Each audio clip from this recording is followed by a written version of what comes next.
Yeah, yeah, yeah.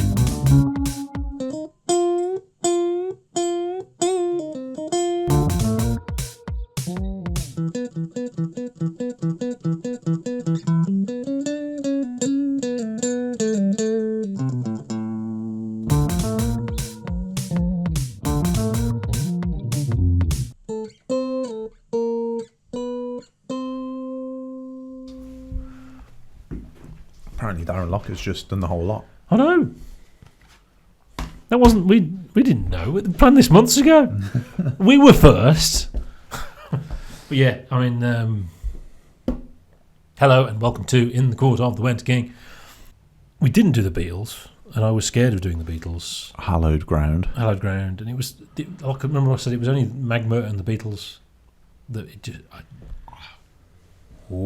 Because... The only way you can review something is to sort of emphasise its imperfections. You're not supposed to do that. No, they're perfect, and that's it. You know, and so it would just be. Oh, I wish we hadn't said that. You know, the Beatles. You know, the X-Files poster. I want to believe. Oh, this is going to contrast with next week when I'm going to agree with a lot of the stuff for next week, which will be interesting. But you know. On the one hand, I hate the nonsense about musicians, the hero worship. They're superhuman because Johnny Marr can go do do do do do do do. No one in the world can do that. Only him. He has a special finger there that no one else in the world. And you can learn it in like 2 seconds. It's just rubbish. Shut up. And that amount varies. And I mean. People think Bill Bruford is a superhuman, technically superhuman drummer, which he's not. He's just the best drummer, but he's not. You know, it's not like he's faster. You know, I hate all that. It's nonsense. And the idea, you know, well, if only this band brought back those original members from 1962, who are now 89 years old, it will be better music because it's those heroes in the band. It's nonsense, isn't it? You know. Just play with different people and the music comes out, and you know, so I hate that. And at the same time, I kind of believe that the thing that it changed the world, man. The music changed the world, and the Beatles were the vanguard of changing the world, man. And you can't deny the fact that it's so universal without it being trivial. So there's lots of universal music, but it's universal because it's sort of meh.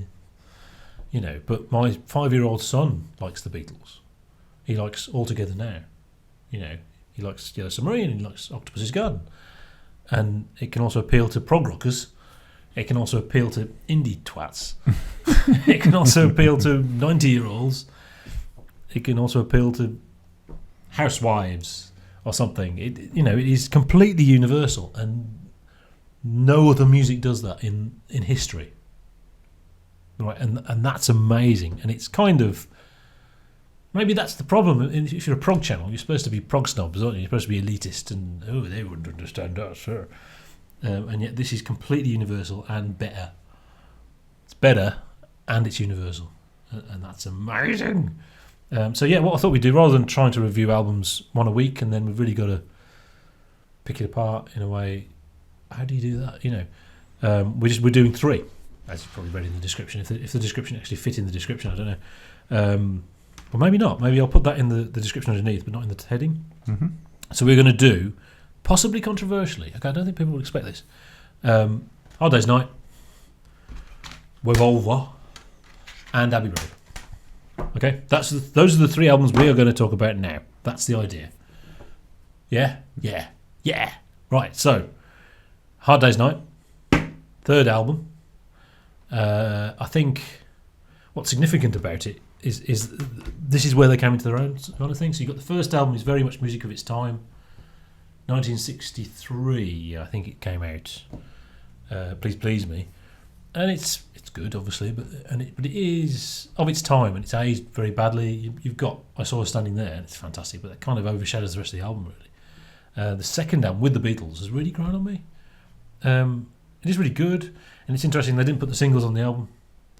The singles much more poppy. You had She Loves You, and you had I Want to Hold Your Hand and all that stuff. Not on the album. The album was much more rock and roll. So that's a really good album.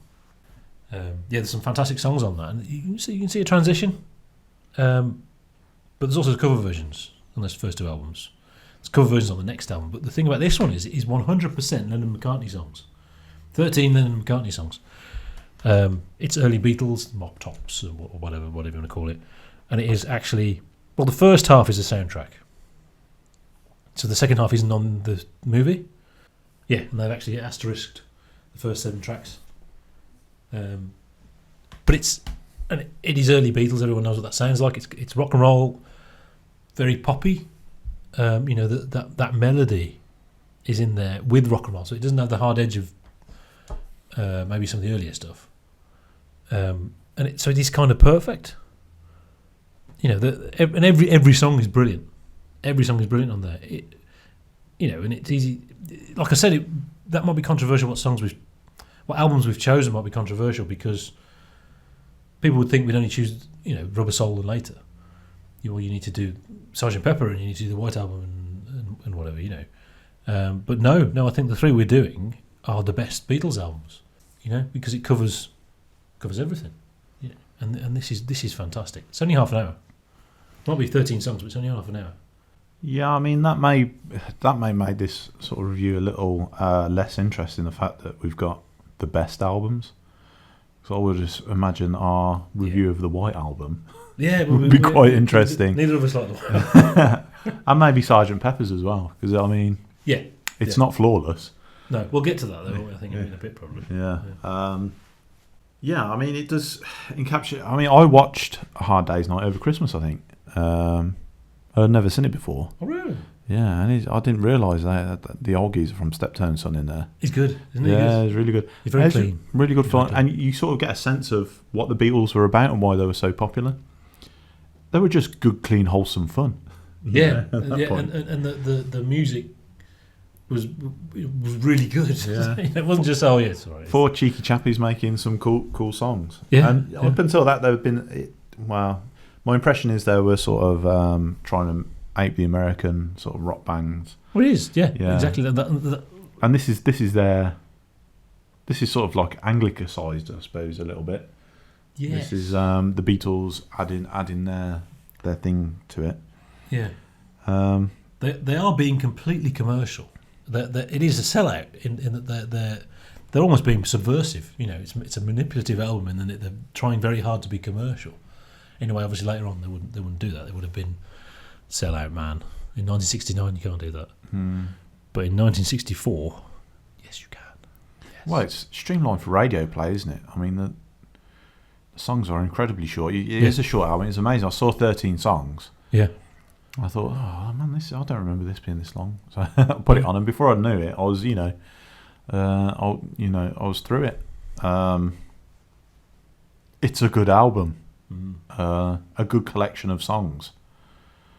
Don't know what else you can say, really. Yeah, they are exactly the right length. I think nearly all the songs are 2 minutes something. I'm happy just to dance with you. It's only 1 minute 55. I'll cry instead. 1 minute 44. That bit. That's how long it is. That's it, and it's perfect.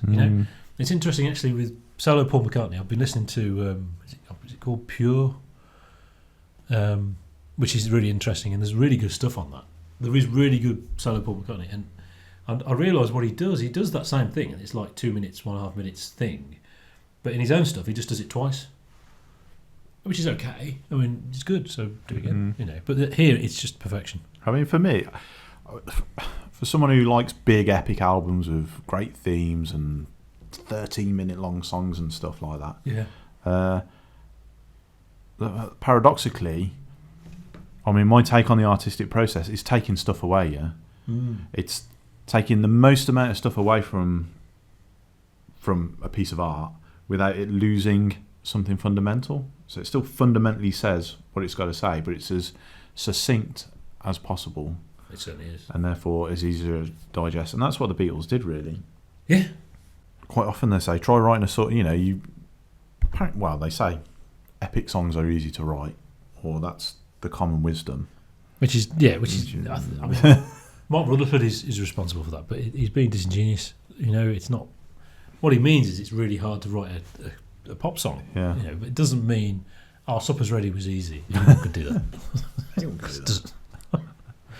It's just different thing. But I mean, in a way, that there, Our Day's Night, it's just perfection. So you don't need to do it again. Nobody needs to do it again. Maybe that's why pop, it became a snobbery thing and a dirty word, because, well, it's there. Why do you want to do it? You don't need any other. It's perfect. There it is. Done. The perfect pop album. Yeah. But it is rock pop rock. It's actually the start. You could argue it's the start of that. You had Cliff Richard and things, but at that point, Cliff was proper rock and roll. It wasn't really pop. And this is just coming out of the sort of Shadows era with the Outlaws and all that stuff. The instrumental, plinking guitar bands, and all that, and skiffle. And there's some great songs there as well, but it's not like that. It's not that good. This is really good. It is quite good. Mm-hmm. Who was the guy who wrote Peggy Sue, died in the plane? Yeah. Buddy Holly. Buddy Holly, yeah. Yeah, he's obviously. I think for some people it will be, he wrote that, and he wrote that, and he did a load of songs, yeah, and they're great songs. They're not as good as this though. They're really good songs, but they're not as good as this. Not even. I mean, you got to remember, Buddy Holly was only actually a recording artist for a year. Yeah. The body of work he produced in that year was pretty strong. Every day, just a little. I think that's as good as anything on Hard Day's Night. Maybe not Peggy Sue. That is, yeah, maybe that one, maybe. Yeah, maybe. But that's like his best song, to be fair. Yeah. But I mean, that brings us on. I mean, you say he's only around for a year. That Please Please Me came out in '63, right? This is their third album in '64, right? Then they did Beatles for Sale was the I think that they almost have seen it as the low point, and there's a picture of on the front of them looking miserable in the rain, where they were just going round and round and round and round and round and round, obviously going faster and faster, making like 10 albums a year. And with the Beatles, must have been such a disappointment. It's kind of half covers and half B-sides, really. I mean, it's a good album, it's a Beatles album, but compared to Hard Day's Night, it's not great. Then you got Help. Help is strange because some of it is fantastic, and some of it's very, very filler. So it's like they couldn't quite get a whole album out, and they did the movie of that, obviously. And then you've got Rubber Soul and Revolver. But Rubber Soul is 1965. So you go from Please Please Me in 1963. Rubber Soul was only 65. It's the sixth album. I mean, pretty prolific, wasn't it? I think that was the expectation back then, though, wasn't it? I mean, if the money's coming in, you keep going. Yeah. Yeah. But I mean, it's not like they just made more albums of the same music. They've changed music forever in like a couple of months. Well, they have actually. I mean, that's the big thing about the Beatles. They changed it from less studio and label focus to more about the artist. Yeah. And that's the big thing that's happening here. And I think that actually started with Buddy Holly. I think they've just sort of they've kind of completed it really. He was writing his own songs. The fact was, whereas Elvis, and they were targeting sort of the younger generation, teenagers who had a little bit of money, which the artist could speak directly to, if you know what I mean. They're sort of of the same grouping, if you know what I mean. So the labels relied on the artist a lot more than vice versa. Yeah, I would imagine it would be something they came to regret, or at least their replacements regretted, and you can argue about what that became. It is quite easy because I mean the Beatles were the catalyst for that change, but I mean I don't think it's necessarily true if the Beatles had come along 10 years earlier, that change would have occurred then.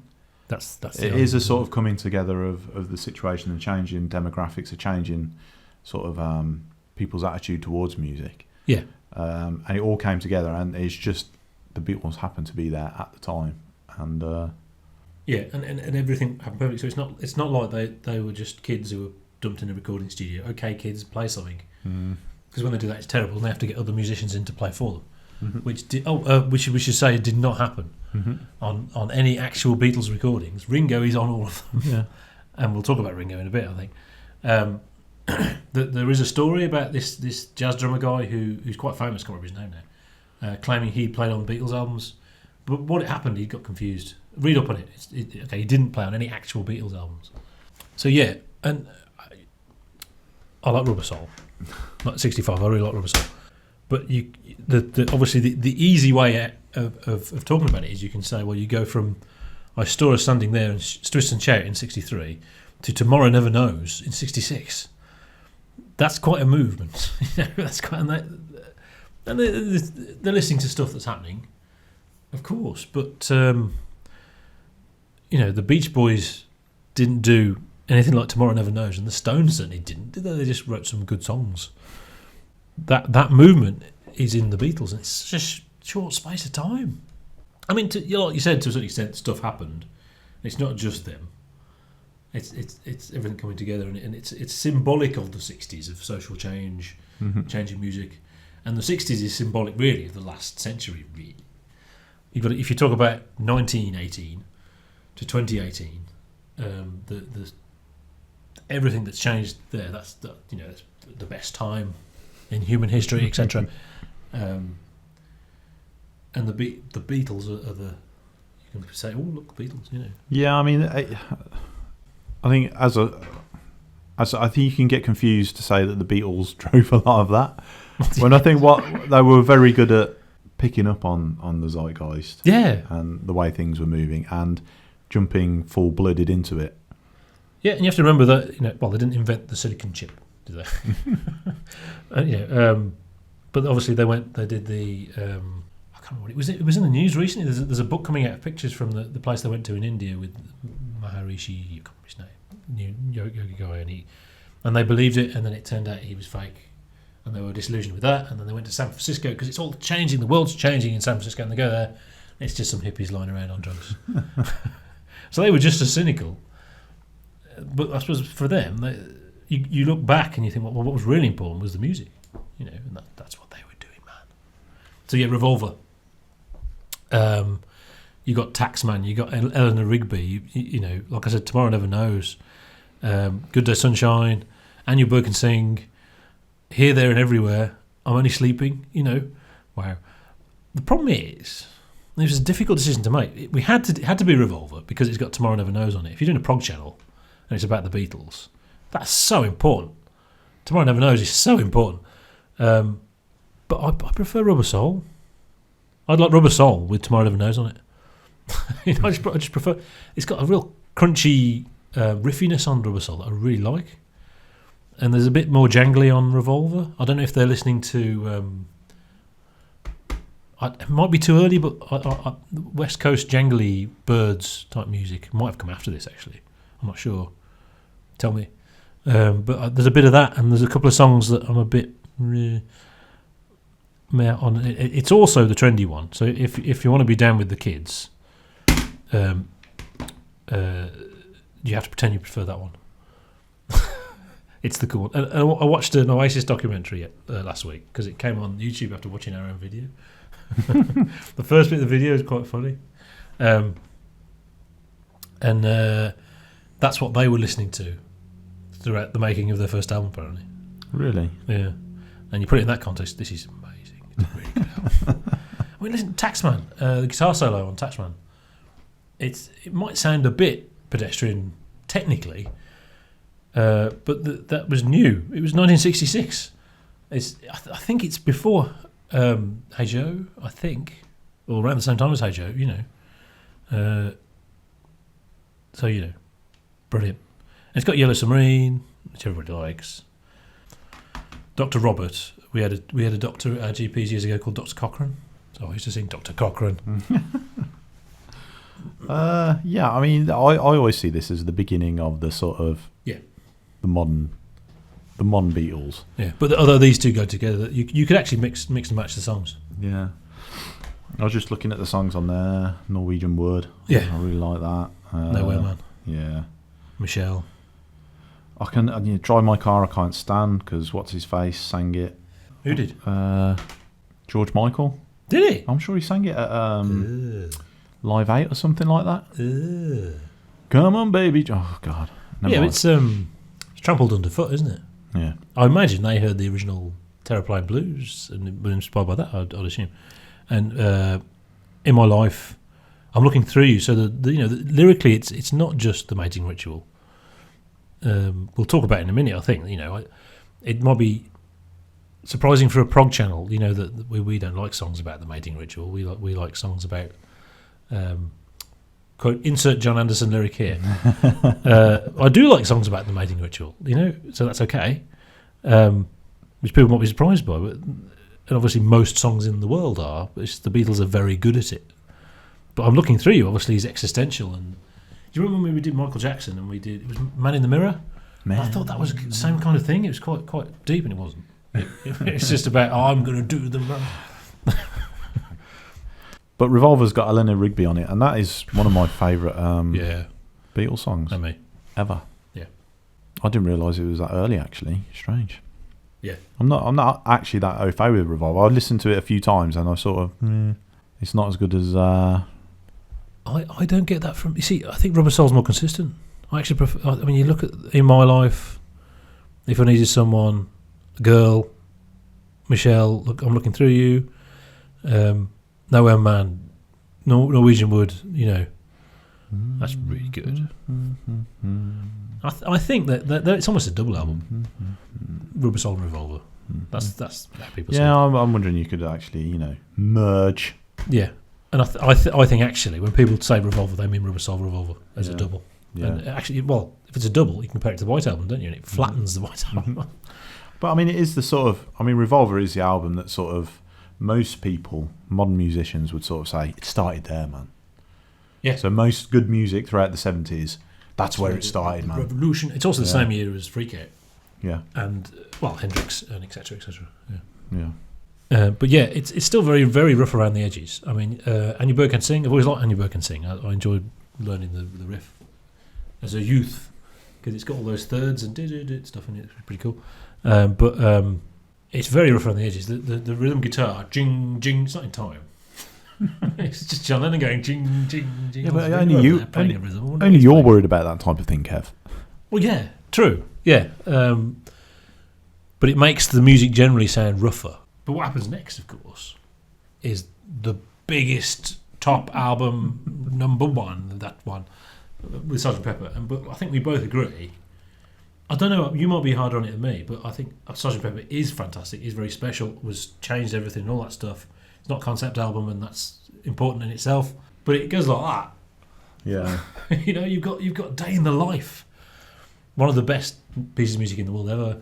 It starts. The first three songs are that what it's supposed to be, and then it goes with bloody fixing a hole and good morning, and it's boring, and bland, and a bit of Indian crap. I actually like the Indian crap. Well, there's other Indian stuff which is much better that he did. That particular one, I don't think he's all that. I think there's one on the White Album as well. See, I bought the White Album. I've listened to it numerous occasions, and I can't name the songs because they're just a waste of time. The whole album is a waste of time. See and of course I really like Magical Mystery Tour actually, and again I think you get the best songs off the Magical Mystery Tour EP, which I played to my mate down the phone as a child on this little record player. I don't know if my parents would have approved of me playing this collectible record on my little kid's little mother care record player down the phone to my mate. We'll call him Barry Miller. Why are we calling him that, Kev? I don't know. I just made him that. And once we got a cross line. Do you remember cross lines? Yeah. Where you get three people, and there was this old woman saying, "I don't know what you're doing, but you're interfering with my call. Put the phone down." For years, I'd wish to say, "No, it's you've interfered with mine." I think it was I Am the Walrus.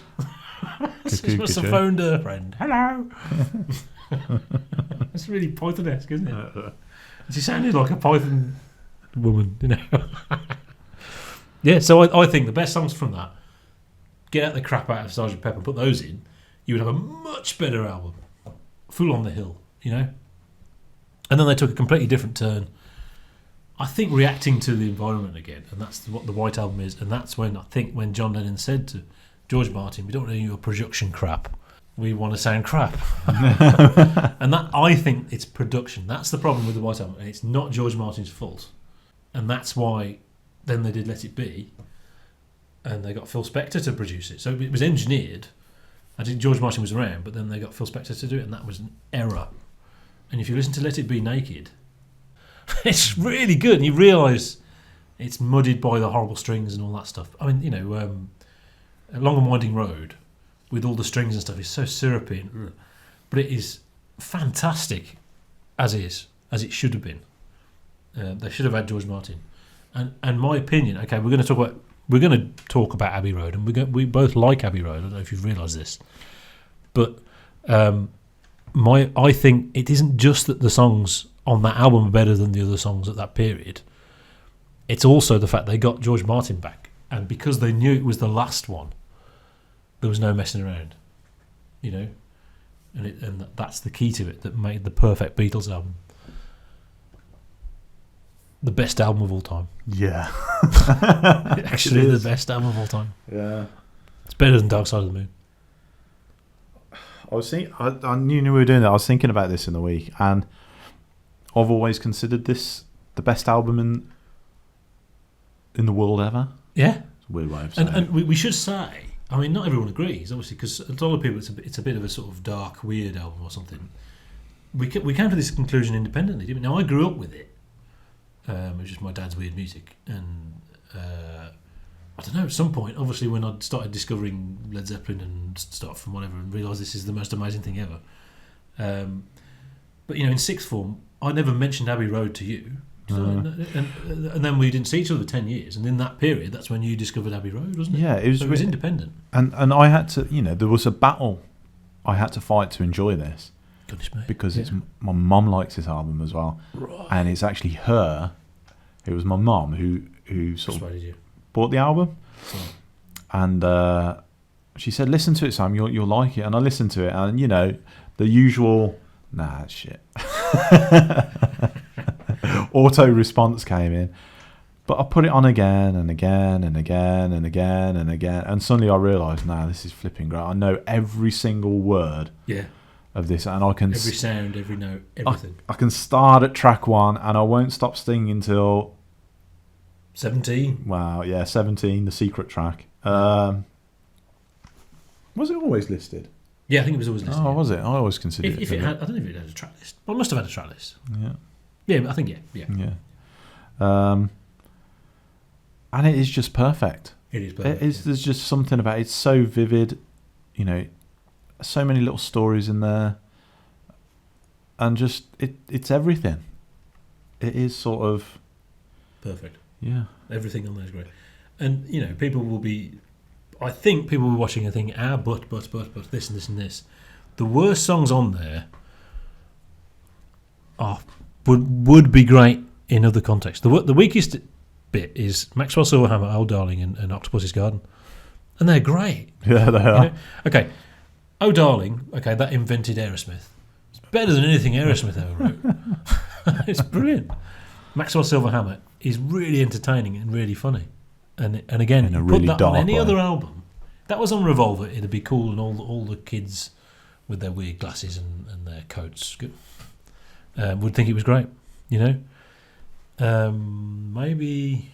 Well, you say that, but I mean, Maxwell Silverhammer and Octopus's Garden probably... my path into the album, if you know what I mean. Yeah. They're the ones that stand out because they're entertaining. Immediately. They got entertainment value. Yeah. And Octopus's Garden is important as well. Okay, I'll take that over Yellow Submarine in a moment. You know, maybe my kids wouldn't. My kids would choose Yellow Submarine. And I think because it's Ringo's first song, he wrote it. You have to remember he didn't write Yellow Submarine. It's also got one of the best guitar solos of all time on that song. It is just so good, you know. A bit like, Mr. Blue Sky. It's just perfect solo. It's just, you can't really explain why. And that's the worst part of the album. Did you know Her Majesty was originally in the middle of the medley? Was it? That's why it ends on a do. Because it was going to go into the next thing. Right, okay. Yeah, and they took it out. And now, of course, Well, of course it is. That's correct. That's what it should sound like, and that's what it is. It's like a little, Yes. a little secret bonus at the end of the album. Because the second side is better than the first side. And I tell you what, the argument would be that Paul McCartney is dominating, and you watch the Let It Be movie, and the sort of idea that Paul McCartney was he was a big narcissist, and he was stopping them, and they wanted to do their stuff, but he was stopping them. He was so big-headed, and you watch it and you think, no, they're really lazy and lying on the floor having drugs. And he's saying, look, should we do the Beatles? Should we do a bit of that? Yeah, because the Beatles are quite good, so maybe we should do it. And yet here, you think the songs they've given up, John and George, particularly George, who never got any recognition. People, I don't think people were even aware. He wrote Taxman, and he put on there something, and Here Comes the Sun. Oh God! And they're so good, and yet he gave them up and didn't put them on his solo album. And he also had All Things Must Pass. To do that, to pick probably what seemed to be his best songs, his two best songs he's ever written. Yeah, I'll put them on the Beatles album, and stuff John comes out with, like Come Together, Sun King and all that. It's fantastic. You know what the best Beatles song is? I think I probably said this. Oh. There is an answer. There is an easy answer. The best Beatles song. Yeah. Initially, it's impossible, but there is an answer. There's a way to answer it. There's a song. Oh man, I'll take it. It's on here. Yeah. So I'm going to say it's either Golden Slumbers, because it sort of stands on its own. Because a lot of these songs, it all fits together. They're great, but they're augmented by each other. Yeah. Here Comes the Sun is a... Yeah. It's alright. Little darling. Yeah. Yeah, it's got to be. It makes it. Okay. It makes my hair stand on end. Yeah. But because the Beatlesness. It's not. You say Golden Slumbers, and you think, oh yeah, sharing through the bathroom window. You can never give me your money. The end. Carry that way. You need all that together, don't you? Really. Just because, on its own, is the Beatlesness instilled into a thing. That that emotion there, that whatever it is that they came across, is in because. I'll tell you what, the a cappella version on Anthology 3 as well, without the harpsichord, that's fantastic. That's just fantastic. And that's the Beatlesness. It's like we were doing with Pink Floyd, the human condition. Something, life. And it occurs to me what the album is about, or what the medley is about them breaking up. That's what they were doing, but that's a universal truth about life kind of thing. That you never help me. You only give me your funny papers. And carry that weight. You think, well, that's happened, and I've got to live with that, and all that, And well, that's really superficial. Looking at the lyrics, it's a way of latching it onto something you can explain, which is when really it's just the emotion of the Beatlesness, which is so universal and so amazing, which is in because.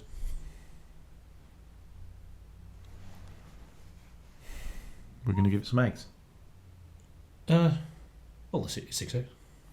Yeah, it's got to be 6 eggs, hasn't it? Yeah. And we will not have any dissent on that opinion. No, you're wrong. It's just about Sgt. Pepper. I know it's Delete it. You will delete the comments that disagree with us because it's the best album ever. Yes, it is. No, wrong. It is. Yeah, it is. And to go from Please Please Me to Abbey Road, it's only a few years. It's not that long. They weren't together very long. Oh, well, actually, no, that's not true, is it? Because, of course, they were going a long time before the first album. That's very important. They weren't just dumped in a studio. They got it together first. They went to Germany to sort themselves out and got good. I assume Ringo went with them. Yeah, I'm not sure about that. Wasn't Ringo working at Butlins or something like that? Yeah. And he got the call. I assume it wasn't Pete Best that went with it because he's crap. Because he would, Ringo is a brilliant drummer, so creative, fantastic feel. People who say that Ringo isn't a good drummer are just clueless. Actually, they have no clue. I mean, I think Bev Bevan said Ringo isn't a good drummer. Bev Bevan's a crap drummer. That's why. That's why he says that. You watch him; he looks like Nick Mason. He's got the sort of because he can't play the drums. The only person who's ever screwed up the intro to Iron Man, I think it's Stockholm '83.